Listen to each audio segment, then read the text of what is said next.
with us now for the latest on Tropical Depression, Ada, is Pag-asa Weather Specialist Benison Estareja.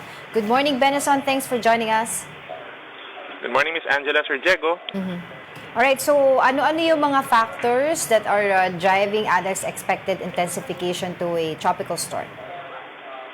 As we're seeing po sa ngayon, yung assessment natin kay Tropical Depression Ada, hindi siya talaga mag-intensify rapidly. No? We're seeing na in the next 24 hours or less, magiging tropical storm po ito. And throughout its approach dito sa may Bicol region and Eastern Visayas, nakikita natin na nasa tropical storm category pa rin ito at around 75 to 85 kilometers per hour, at malaking factor sa pagpigil ng paglakas pa niya is because of the presence of the northeast monsoon na siyang by nature naman po is hindi ganun ka-moist at saka po may kalamigan kaya napipigilan yung paglakas.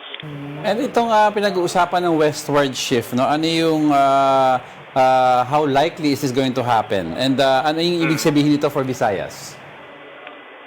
Yes, so far kasi ang mga bagyo po kapag ganitong panahon ng amihan, generally moving westward po, no, dahil nga malakas yung high pressure dito sa may middle latitudes above the Philippines.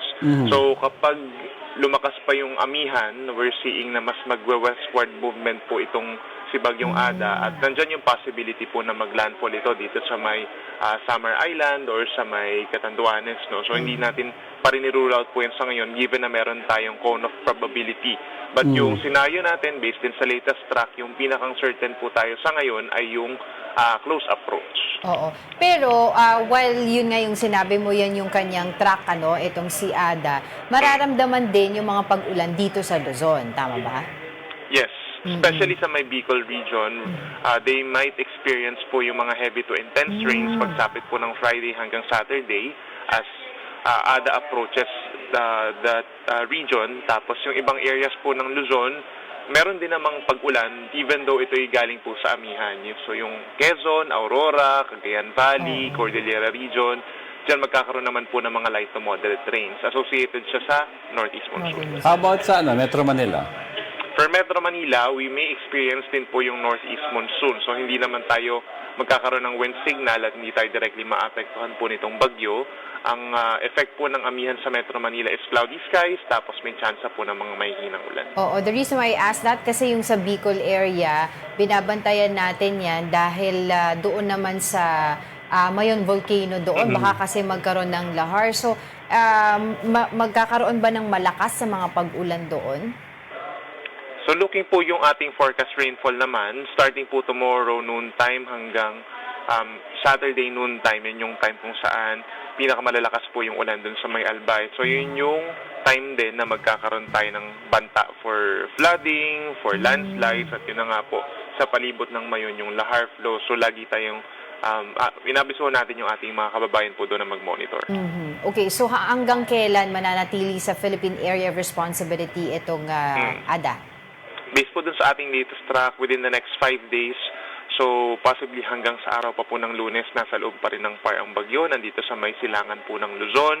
Yung extended scenario natin, marami pa rin pong pwedeng mangyari. Posibleng after that is humina na ito at maging low pressure air na lamang bago pa ito makalabas ng ating area of responsibility. At yung scenario kasi natin for next week po, magkakaroon tayo ng panibagong surge ng amihan. Ang influence kasi ng amihan sa mga bagyo, nagpapahina ito ng bagyo at eventually nagdi-dissipate at dahil sa pagpasok nga po ng malamig at tuyong hangin. So yun yung hopefully scenario ditong si Bagyong Ada. Are we also monitoring other weather systems? So far po, apart from the northeast monsoon at itong bagyo, wala pa naman tayo nakikitang any other weather disturbance na papasok ng ating bansa until the end of January. Benison, parang it's not usual o hindi ganoon kanormal over the past few years na magkaroon tayo ng bagyo at start of the year ng January. Is it because of yung pinag-uusapan na climate change, and kung wala yun, most probably ito dapat yung bagyo nung 2025 na huli lang. Tama ba? Yes, yung last po kasi na meron January na bagyo ay 2019. Si Ambu po ata ito kung hindi ako nagkakamali. At yung factor kasi for presence of a bagyo ngayong January 2026 is because nandyan pa rin naman po yung nandyan pa rin naman every year talaga yung every January yung possibility na magkakaroon tayo ng isang bagyo, no. It so happen na natapat lang siya ngayong 2026. At nag-contribute din somehow po yung climate change, which means maaring mas frequent yung mga bagyo, or yung La Nina phenomenon na present po sa ngayon. Weak La Nina po ang status natin. So yung result or impact po ng La Nina is yung mas marami kumpara sa normal na mga bagyo. And of course, yung lagi natin tinatanong dito, pag ganitong season, amihan season, hanggang kailan natin mararamdaman yan?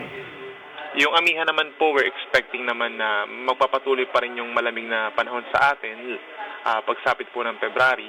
And then, on the latter part ng February hanggang early March, meron pa rin namang amihan, but then pahina na po siya. Tapos, mostly mga northern and central Luzon na lang yung maapektuhan.